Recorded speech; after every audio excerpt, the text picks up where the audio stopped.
इन लोगों ने वहशी शख्स के जिस्म से जंजीरें हटा दी, रकम ली और ट्रक पर सवार होकर चले गए। डॉक्टर गोल्डन ने इस शख्स को इशारा करके अपने पीछे आने को कहा। वो शख्स सर झुकाए गुलाम की तरह इसके पीछे चल दिया। दूसरे कमरे में कालीन बिछे थे।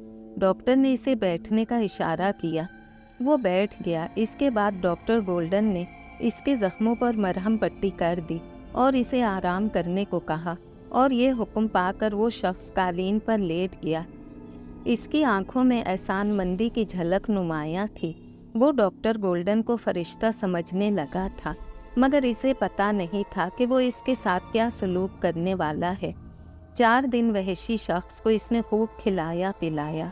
वो इससे छोटे मोटे काम भी करवाता, जिससे वो बहुत मुतमईन था। खरकारों के पास तो इसे सख्त सख्त काम लिए जाते। बात बात पर कोड़े मार मार कर इसे लहू